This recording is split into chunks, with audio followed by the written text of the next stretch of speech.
Ever imagine soaring through the clouds, pushing a fighter plane to its limits? Well, get this. We're diving into the story of a guy nicknamed Sawn-Off, who became a legend in the heart of the Battle of Britain, racking up victories against the Luftwaffe at an almost unbelievable pace. We're talking about Eric Locke, one of the RAF's highest-scoring fighter pilots. His story really embodies the spirit of those intense months when Britain faced incredible odds. So we're not talking about some seasoned ace from the start. Not at all. To fully grasp Lockie's story, you have to picture Britain in 1940 facing the full might of the German Luftwaffe. Lockie wasn't handed his wings on a silver platter. His story starts back in 1919, long before the war, when he was just a kid, right? Yeah. Captivated by stories of those World War I dogfights. Right, but here's the thing. His first love wasn't planes. It was speed, though. Right. So picture this. Young Eric, pushing cars to their limits, tearing through the countryside. Like he just had this need for speed, this drive that would later define him in the cockpit. It's incredible how some skills translate across seemingly unrelated fields. The spatial awareness needed to navigate a twisting road at high speed, those split-second decisions, that thrill of pushing a machine to its absolute limit. They all proved essential when Lockie found himself at the controls of a Spitfire. And speaking of Spitfires, he kind of stumbled into the world of aviation, didn't he? As a teenager, he got a taste of flight, even crossing paths with the famous Amy Johnson at a gliding club. Can you imagine that encounter? A legend like Amy Johnson may be sparking the imagination of a young man who'd become a legend himself. But it wasn't a straight shot to the RAF for Lockie. Duty called, and he found himself working in his family's quarry. Yeah, that's a world away from those thrilling childhood dreams of flight. Right. And I think this is an important point. The threat of war was growing, but for many, it still felt distant. Joining the RAF, that was a huge commitment.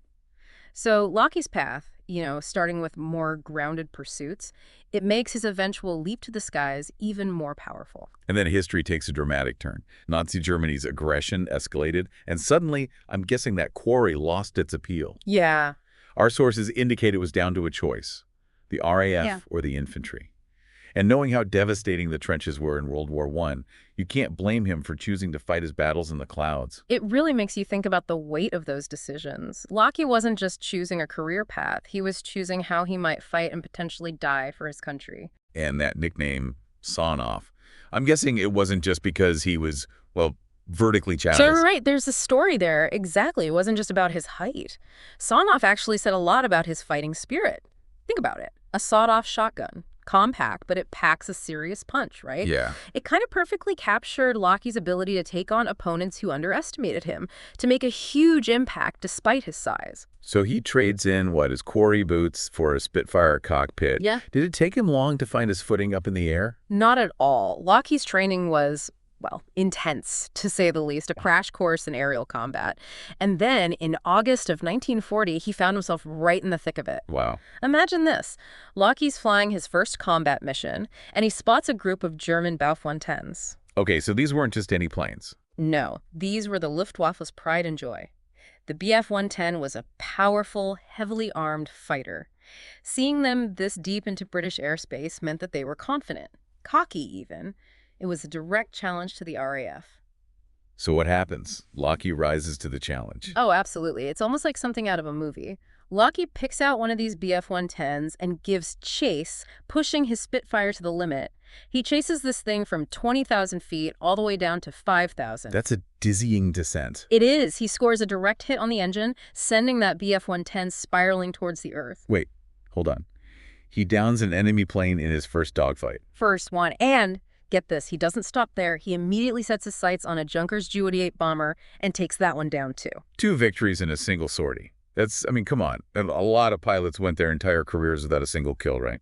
And Lockie bags 2 on his first outing. Incredible, isn't it? Yeah. From there, it's like someone hits fast forward on his career. He's engaging in multiple dogfights every single day, racking up victories at this incredible pace. One day over Maidstone really stands out. Picture this. The skies are filled with Spitfires and German bombers, just a swirling ballet of death. And in the midst of it all is Eric Locke. In a single hour, he takes down 4 enemy aircraft. 2 of them Heinkel, high and 111 bombers. 4 enemy aircraft. in an hour. This is insane. How is that even possible? That's the question, isn't it? I mean, was it raw talent? Was it incredible luck? Some combination of the two. You have to remember, dogfighting in a Spitfire, even against a supposedly less maneuverable bomber like the He-111, was unbelievably dangerous. The odds of surviving, let alone achieving what Lockie did, were astronomical. And it wasn't all smooth sailing, right? Because there's a point where he gets injured. He does. Yeah. During that incredible fight over Maidstone, he sustains an injury, but, and this is the thing, he continues flying. Wow. Determined to protect his homeland.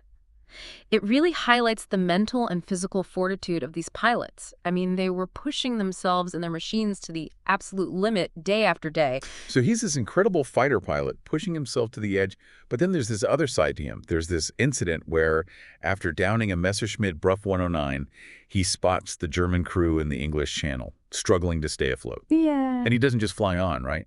No, instead of flying on, Lockie circles above them. He guides a rescue boat to their location. It's a powerful reminder, I think, that even in the heat of battle, even with, bombs exploding, bullets flying, there was still a sense of humanity, this code of honor, among these pilots. It's a stark contrast, isn't it? The Yeah. brutality of aerial combat and then these moments of compassion. Exactly, and it speaks to the complexity of war.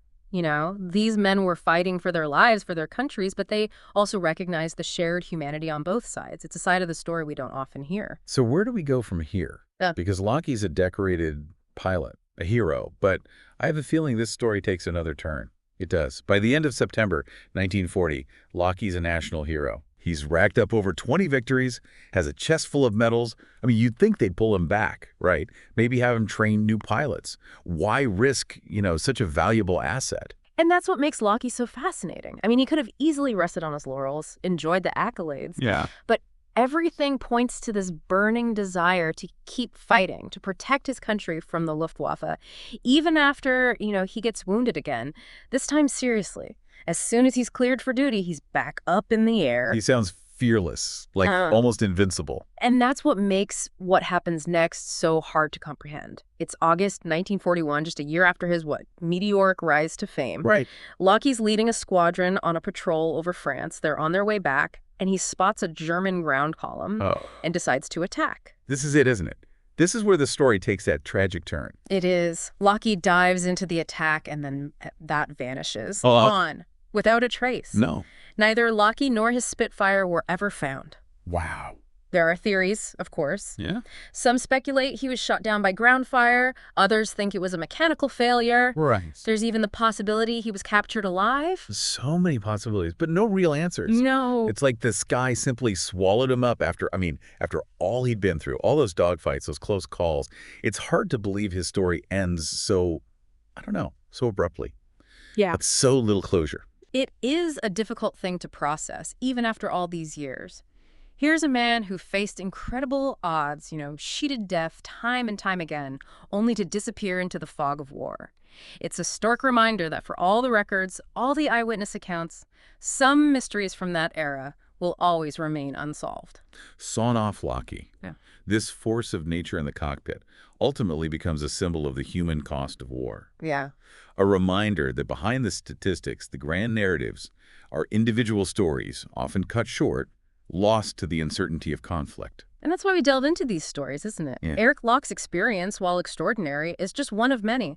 There were countless others who fought bravely in the Battle of Britain, men and women who risked everything for their country. Their stories deserve to be remembered, their sacrifices honored. So the next time you see a Spitfire soaring overhead, take a moment to think of Eric Locke and all those who fought for our freedom. Their courage and sacrifice echo through the skies, urging us to never forget.